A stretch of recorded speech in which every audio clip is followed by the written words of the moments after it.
can't thank you enough for listening to this show and being part of this community. If you've listened in the past, you've likely heard me say that the reason I created this podcast is to normalize the conversation around imposter syndrome. There has been some great discussion about imposter syndrome lately, particularly around the ways in which the imposter syndrome label pathologizes the individual and lets the system off the hook. I could not agree more. But I also come from a strong bias towards self-empowerment. Regardless of the forces that have led us to imposter syndrome, and it differs based on factors such as race, gender, cultural upbringing, etc. These feelings are real and they're very disruptive. So, while we absolutely need to focus on structural change as it relates to systemic bias, inclusion, and psychological safety, in the meantime, we can also empower ourselves to manage imposter syndrome and other confidence challenges. My goal here is to share the stories of successful people who have experienced self-doubt and have learned how to navigate it more effectively. I hope these stories will make you feel less alone in your journey and will inspire you to embrace your strengths more powerfully. Please help us expand the reach of these stories by subscribing and/or leaving a 5-star review. Thank you, thank you, thank you. Welcome, Laura. I am super excited to talk to you today, and I'd love to start by asking you to let us know a little bit more about you. Great, thank you, Kim. I am so happy to be here. So, my name is Laura Browne. And I am an author. I'll tell you a little bit about my books. I am a trainer and I'm a coach. I'm a high performance coach. And so I've written 10 books. My most recent book is Increase Your Income, 7 Rules for Women Who Want to Make More Money at Work. And I've also written books on communication. One book called Why Can't You Communicate Like Me? How Smart Women Get Results at Work. Because my focus is always helping women to be more successful at work, whether it's through my books or through my training courses or anything else that I write. I really want to help women to be better at work. Love that. Thank you. And I would love to start, as I mentioned to you earlier, with my couple of standard questions about what imposter syndrome means to you, and also how, if at all, has it shown up in your work or in your life? So imposter syndrome means to me typically sort of doubting yourself and discounting what you can do. And it's interesting, I find that a lot with women I work with, and they'll discount themselves a lot, and they'll say, oh, and it doesn't really matter, or, everybody does this. This is what I hear a bunch. Well, everybody can do that, or anybody can do that. I'm like, no, just stop right there. That is not true. I got to tell you a story though. I asked a guy, I was talking to a guy, and I happened to say something about imposter syndrome. And he said, well, what's that?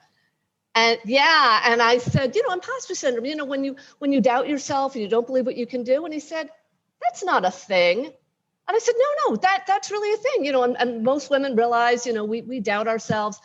And he, honest to goodness, he said to me, you just made that up, didn't you? And I said, no, look it up. And so it's interesting. And I said, okay, seriously, haven't you ever doubted yourself?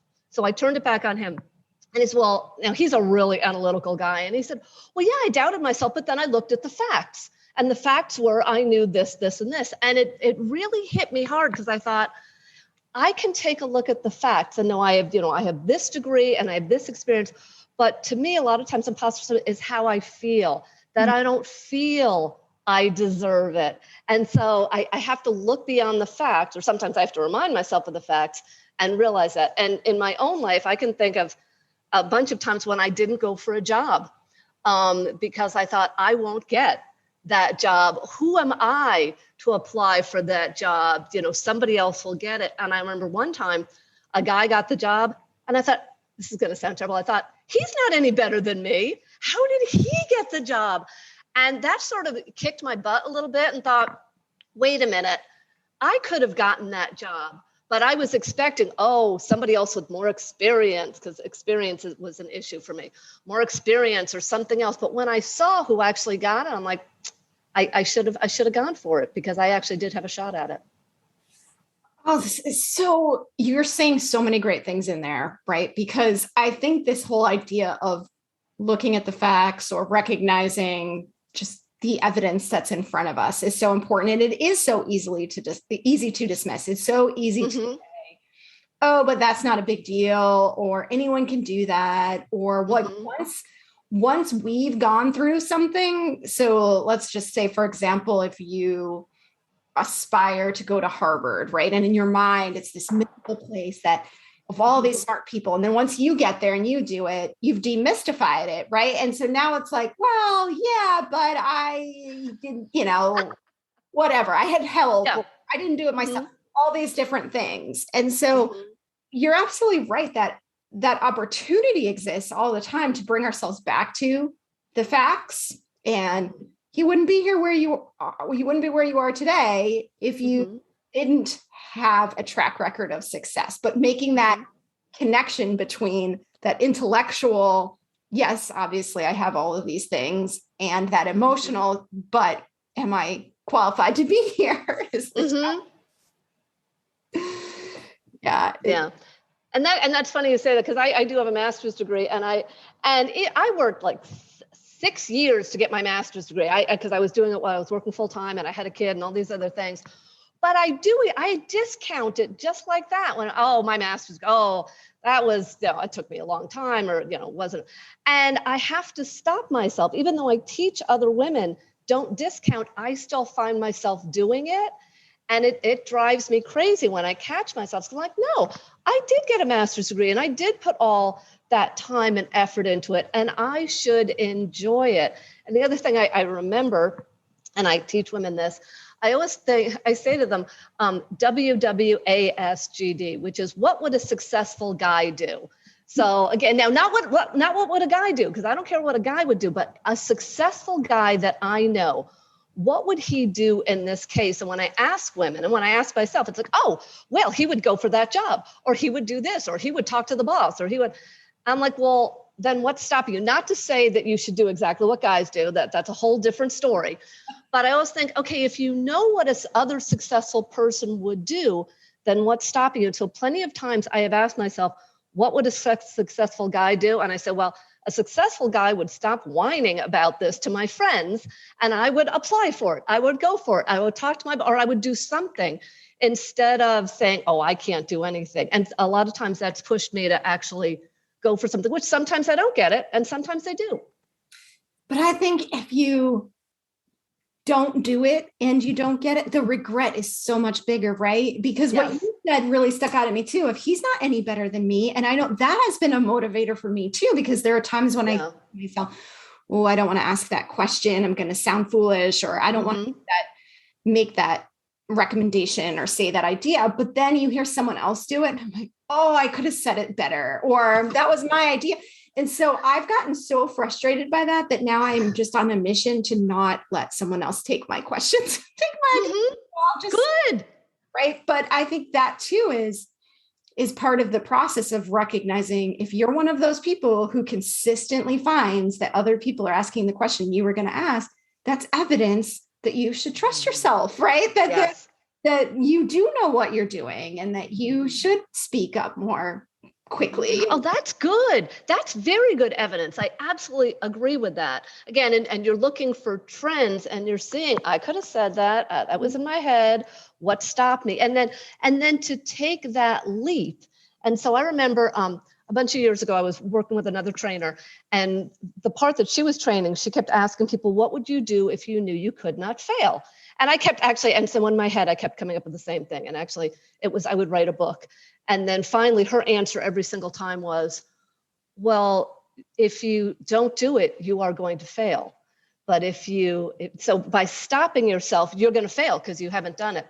And so that started me writing my first book. But I still use that same thing, which like if I knew that I was in a meeting and everybody would like my idea, then I would say it. But the fact is, I won't know that unless I open my mouth. And you know what? Here's the other thing that I've learned, that especially when I'm looking at other successful guys, they say stupid things in meetings, and it's okay. And then they say something smart, but they don't, it looks like they don't keep winding themselves up because they said something stupid. No, instead, they throw out a bunch of things, one stuck, and everybody remembers that one thing. So I need to be able to do that same thing. I need to be able to throw out some stuff that is not perfect. And it's okay that it's not perfect. That's right. And the reality, because I think about this a lot, just as somebody who has a lot of anxiety and thinks a lot about my own mistakes, is nobody else is thinking about that. Nobody else leaves that room thinking about, I can't believe that Kim made that stupid comment. Yep. That is so true. Yep. They have totally forgotten about it. And I've actually asked people later on, well, do you remember when I said this? I'm like, did you say that? Did you even? And they really have forgotten it, but I've been sort of testing it out. Or they said, oh, that was no big deal. I'm like, okay, I am just what you said, Kim. I am making too much of a big deal about it. Exactly. Yep. So what else can we do? What are the other things that you talk about? Okay. So in one of my books, I've got 7 rules. And one of the things I talk about, it's business, it's not personal. And so just sort of the idea that step back from things and don't take everything so personally. And that gets back to what I said, sort of the facts versus the feelings. The other thing I talk about is be confident. So to me, there are a bunch of things you can do to be confident. Be prepared. I also love surrounding myself with supportive people. So I have a group of pals that I get together with every 2 weeks, and on Zoom now, of course. But we support each other. And I got that through a women's organization that I'm actually co-president of. But any group that you can get where you can meet other women and have a chance to connect with them and support each other, I think is wonderful. I push myself really hard, and I push people to turn it around. So for example, I have to, or I was looking to get a job, and I was like, oh, I don't have experience. And so I stopped myself. Okay, so how can I turn it around? Okay, I don't have experience in this industry. I bring fresh perspective. So I push women. So what is the turnaround there? And I think that's really, really important to really keep considering. I have this story, imposter syndrome to me. I have this story that I'm telling myself that's stopping me. What's a new story that I can tell myself that will help me to actually move forward with something? So I think that's really key. The other thing I absolutely love is a TED Talk by Amy Cuddy, Cuddy. It is my favorite. You're laughing. It is my favorite talk. And basically it's, if you go on, I can't remember what the title is. It's basically how if by standing in a power pose for 2 minutes, it makes you feel so much better that you feel more confident. But I just think that's a wonderful thing to watch. And she's a Harvard researcher. And to me, all of these small things go together. There's not one thing that you must do, but getting a lot of small things that go together can help you to be more confident, as well as looking at your past. Oh, okay, I'll tell you a story. I don't have it in my desk anymore, but I used to have 2 pieces of wood in my desk drawer. And so when I had a bad day, I would open up my desk drawer and I would look at the 2 pieces of wood. And what they represented is I took a self-defense class, and the guy started off and said, by the end of the self-defense class, you'll be able to break this board. And it was an inch wide. I'm like, yeah, I'm never doing that. So I did. I broke the board and I took it and I put it in my desk drawer. And so every time I had something really hard to do, I'd look at it and I'd say to myself, I broke a board. I can do this. And so that's great. It was. And so, I mean, it is still in my office, and so that board became a symbol of, I did something incredibly hard.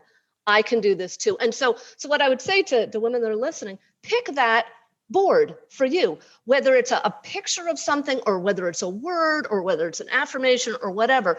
So when you're feeling like, man, I can't go into that meeting, or I don't know how I'm going to do this, have that in your mind, or open the desk drawer and go, I did this before, I can do it now.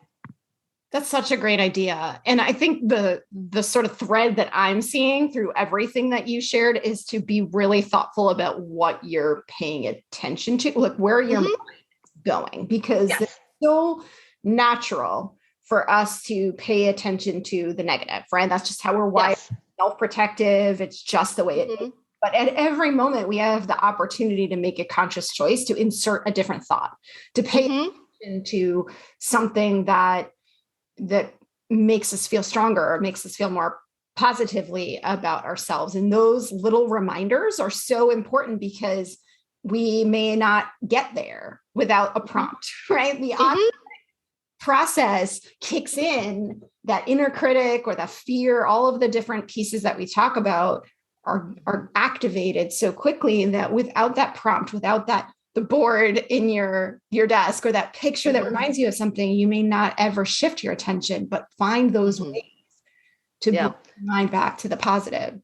Absolutely. And actually, so I definitely believe that. Here's the other thing you should pay attention to. I hate to say it, you should pay attention to that negative voice because then you need to, because if it's just swirling in your head, you're not really thinking about it. But if you stop and you listen to it, then you can address it. So for example, I was coaching somebody recently. She was, so I coach women to either get raises at work or I coach them also, or I teach them in my classes how to ask for a higher salary for a new job. So she was getting a new job. And so I remember saying to her, okay, so this is what you can do to get a higher salary. And she got really small and she said, can I even do that? And so I pointed out that was her negative self-talk, that I can't ask, I can't do that, I can't get it. And so so when I pointed out to her, I was like, oh. And so by doing that, then she realized it and we addressed it by doing a number of things. And she ended up getting a higher salary and a $5,000 signing bonus. So by recognizing it and then putting some small steps into place, then she was able to do what she really wanted to do.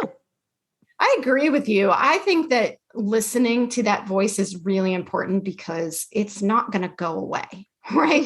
Ignoring it doesn't make it go away. There's a very powerful reason why that voice exists. And I am a big believer in listening to what it's afraid of, right? Like, what is it trying to tell you that you can then incorporate that or address whatever that fear is and make an active choice as opposed to just giving into it or trying to quiet it.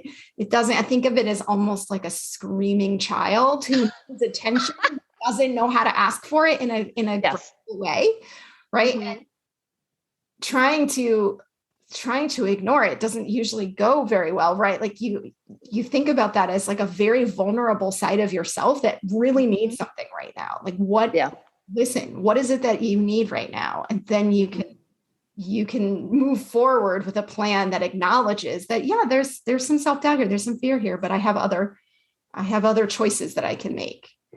Oh, I really like that. Yeah, because I agree. You can't just shut it up. I mean, if we could shut it up, we would all do that if it were that easy. But by listening to it, just like a screaming child, just as you say, by listening to it and by calming it down and by giving it some other information, or then you can go on. So yeah, I really like that one. Thank you. And let's talk a little bit, because I know this is one of the areas that you and I have been talking about lately. And I know it's a big one for you, is this idea of the salary conversation and what holds women back. Like what's the biggest challenge that you see there?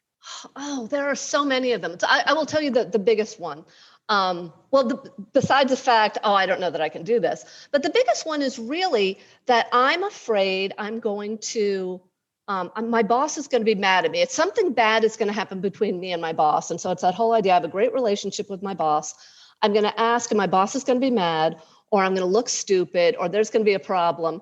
And like the next day, I'm not going to want to talk to my boss. And I remember the first time this is many years ago, I asked for a raise, and I got my courage up and I asked for a raise, and my boss immediately said no. And I was so embarrassed. And literally I went home and I wanted to quit the next day because I thought I can't face my boss. I just messed up.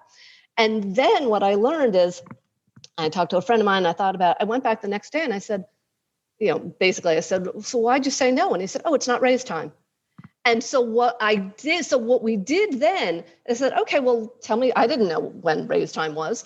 What do I need to do to get the best raise possible? And it actually built up our relationship. And so what I try to tell women is you can ask for a raise and build that relationship with your boss. And I remember another woman I taught one time, And she said she went and she did a great job asking for a raise. And if you ask right, it's just a conversation. Again, you're not fighting against your boss. One of the things I teach is work with your boss. Your boss is your partner in this. And so afterwards, the negotiation went so well that the boss said, now I know why the customers love you so much. Because he saw her communication and her negotiation style. And a lot of women don't like negotiation, but he saw her communication style and he saw how calm she was. And so this actually gives you an opportunity to, again, build your relationship with your boss, to show your skills, and to get the money that you deserve. So I think it's a win-win, but a lot of women are so afraid of that negative afterwards. And you know what? The fact is sometimes you hear no. And I have heard no sometimes. And it's okay, because we hear no plenty of times, but you have to ask a bunch of times and you have to get some no's in order to get that yes. Absolutely. And I think too that if you live your life avoiding no's, right, that you create a very small world for yourself. And oh boy, yeah. And it's something that, again, we naturally are driven to protect ourselves. Mm-hmm. And nobody wants to feel rejected and nobody wants to feel undervalued or whatever we're worried about in these kinds of scenarios. But hearing the no and knowing I can survive that and I can have a different conversation and move down a different path, right? Because like you said, a lot of times it's not no period. It's, no, this isn't the right time right now, or no, you need to do this first or something.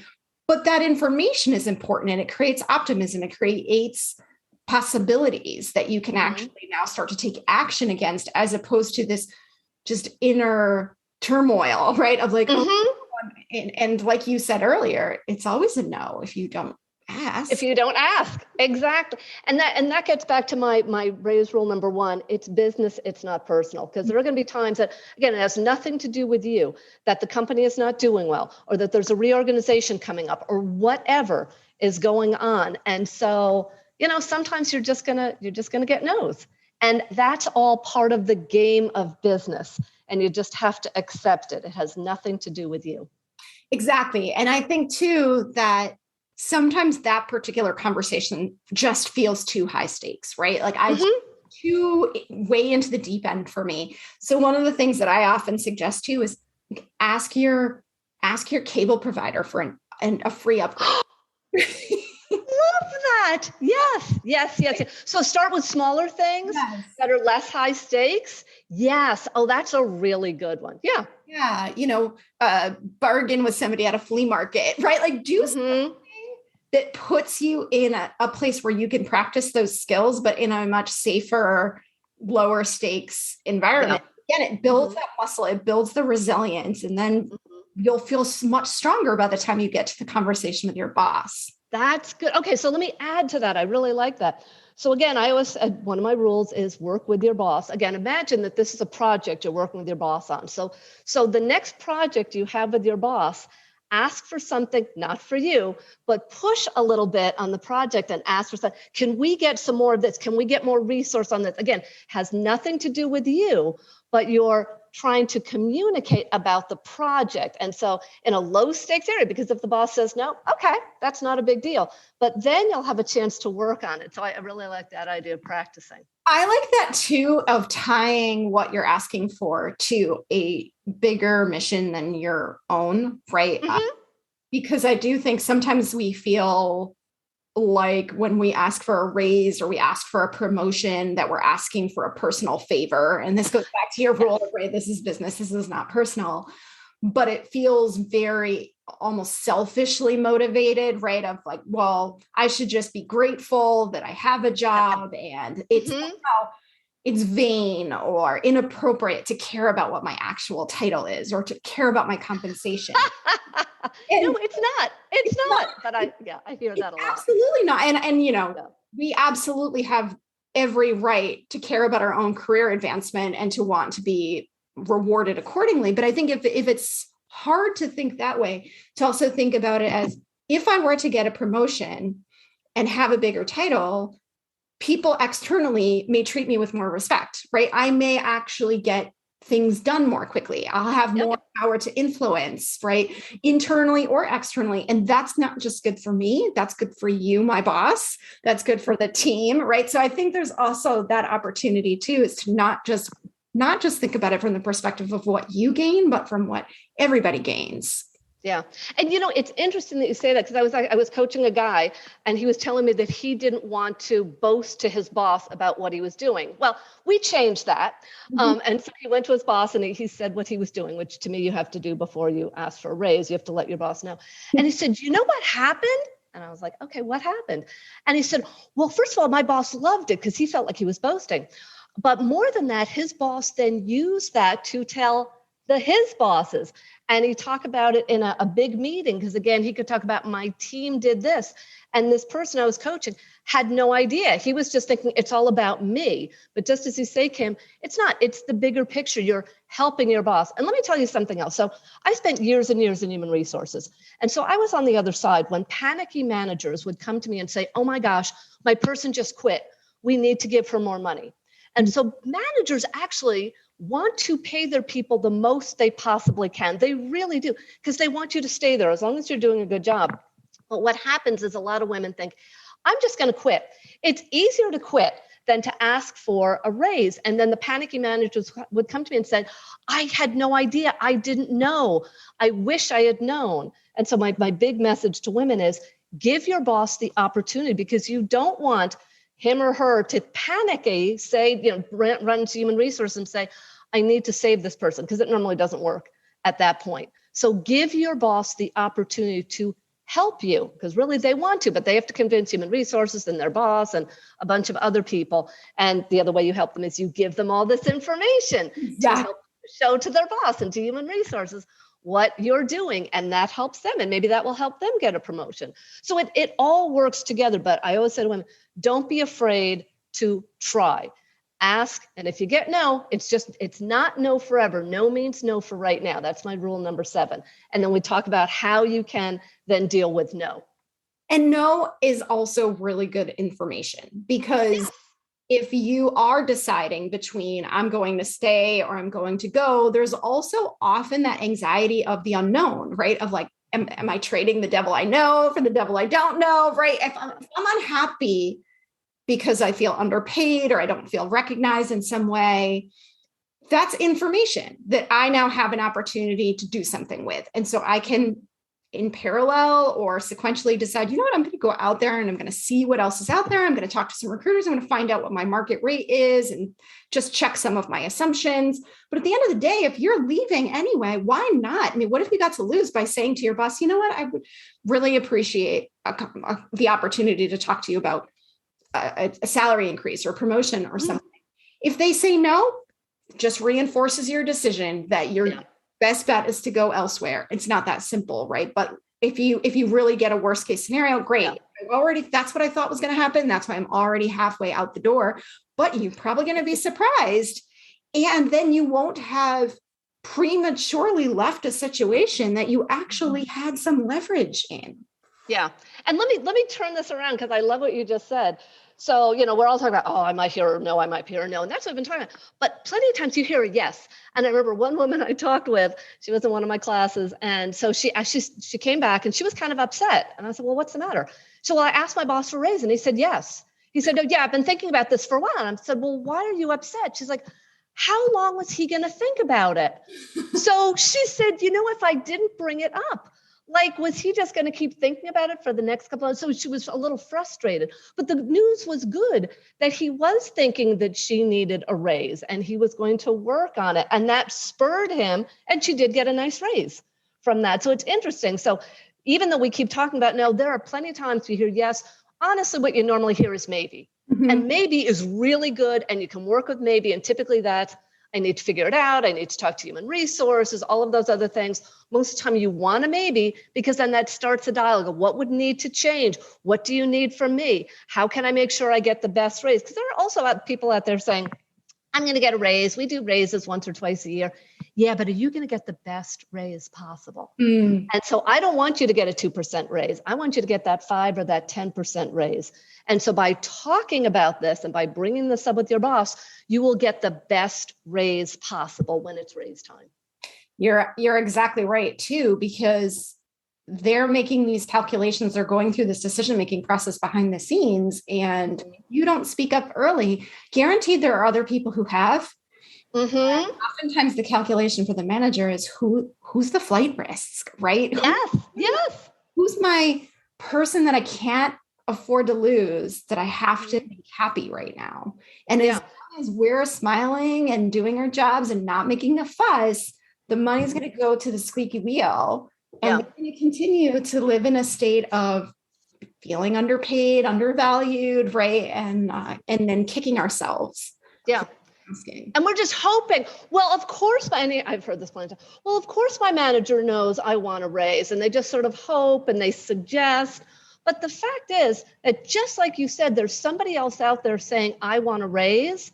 And because you haven't said it, we all want more money, but because you haven't said it, the money is probably going to go to the person that asked, because now the manager, it's on their radar and they're worried that person is going to be upset. But Kim, you're sitting there, you're smiling, and you seem like you're doing a great job because you're following all the rules, and you're not going to get the bigger raise.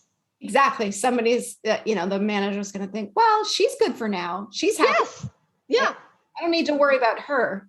Right. And the other thing you mentioned, which is so key, is that when you sit down with your boss and your boss gives you your raise, it's too late to talk about it. I mean, if you're getting that 3% raise, you're getting it. Your manager is not going to go back. You need to start working on this 3 or 4 months in advance when they start putting together the numbers, as you say, behind the scenes, because they're negotiating with HR and their boss and maybe other leaders at their level. But when they sit down with you, it's been done for a month. That's right. That's right. And then that's a perfect opportunity to think about the evidence, so to speak, that you're talking about presenting too, right? You bring your record of the work that you've been doing, all of I always say, keep an accomplishments journal, right? Oh, right. Yeah. Everything that you're doing, this is your repository of information that's going to help you have this conversation. Okay, but I go beyond that. I say you need to have results updates every week or every 2 weeks to your boss, and then you do a summary of this and you compile it. But I would say make it easy for your boss. So if every week or every 2 weeks I do like a couple of bullet points about what I did and why it mattered, that's a whole nother thing, then it will be easy for my boss then to go to human resources and their boss to say, look, Laura's been doing a great job. She deserves more money. So I compile that and I keep sending it to them, and I send them a summary. Again, I make sure that they have everything that they need to make the right decision for me.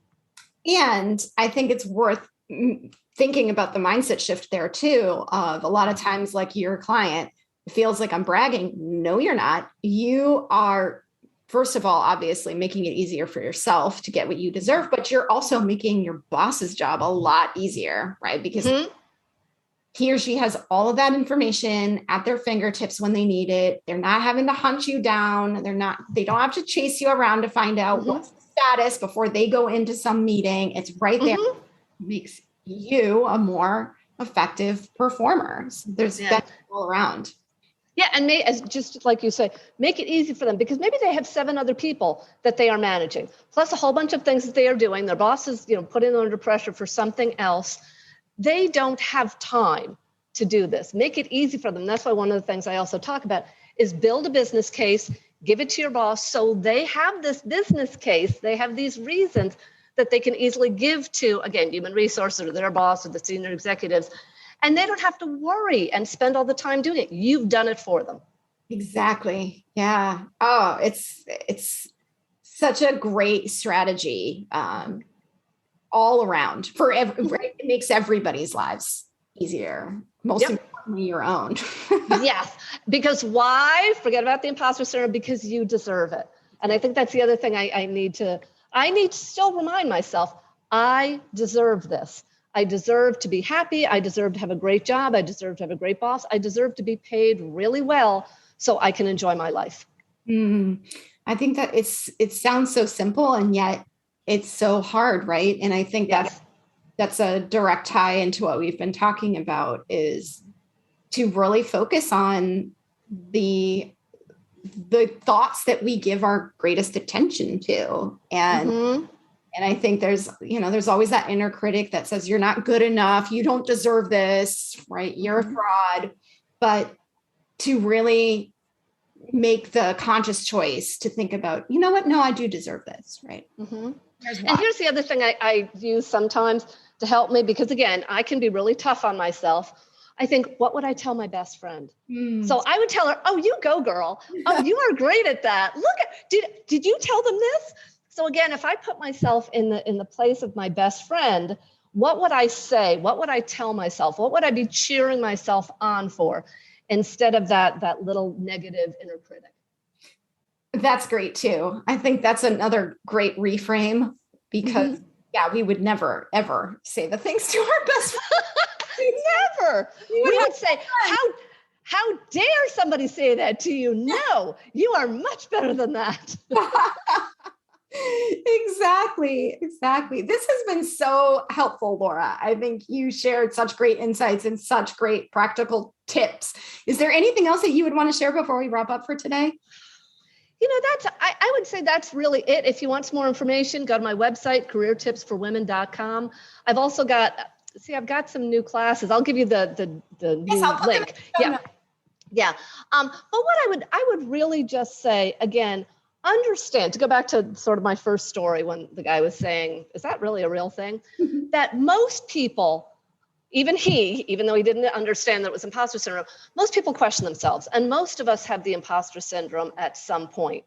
And, but we just really need to turn it around and recognize that's just part of being human. That's just what our brain does to us. And it's okay. And we just need to keep stepping out and keep pushing and do things that make us feel a little bit uncomfortable. And sometimes it's going to work, sometimes it doesn't. But boy, when it works, we're going to have a great story to share. So be willing to push yourself a little bit, like you would push your best friend, like you would support somebody else, and be willing to step beyond that and see what happens. I love it. Thank you so much, Laura. This has been such a great conversation. I really appreciate it. You are so welcome. Thank you for inviting me, Kim. I really appreciate it. And it's always fun to talk to you. So thank you so much.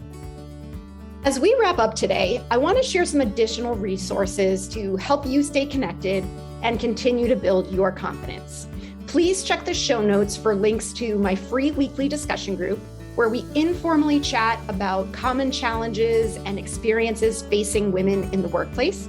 It's open to women of all backgrounds, functions, levels. It's just a very safe and comfortable place for all of us to come together to support one another. You can also check out our Facebook and Slack communities to connect with, support, and learn from other women on similar journeys. And last but not least, contact me directly to schedule a free 30-minute call to explore your challenges and see if my team can help you more quickly achieve your goals. I am now super excited to share an announcement from my new friend and colleague, Rebecca Heiss, about a powerful program she is launching to support women. Check the show notes for additional information on this program too. Thank you. Welcome to The Leap. This is a welcoming, inclusive network of ongoing development and education for professional women. I'm Dr. Rebecca Heiss, CEO and founder of The Leap. The Leap was created to ensure high potential women have access to a group coaching and professional development model for life. At The Leap, you'll be part of a community of women built on the principle that we are strong as individuals and unstoppable together. The Leap works by bringing together women in small cohorts. Think you and your soon-to-be 12 best friends and confidants for accountability, personal and professional development, and networking. In addition to their cohort, members will have access to the full community of The Leap. Together, we navigate content from leading researchers to help us overcome stress and anxiety, imposter syndrome, fear of rejection, and much more. We hope you'll join us in making The Leap yourself.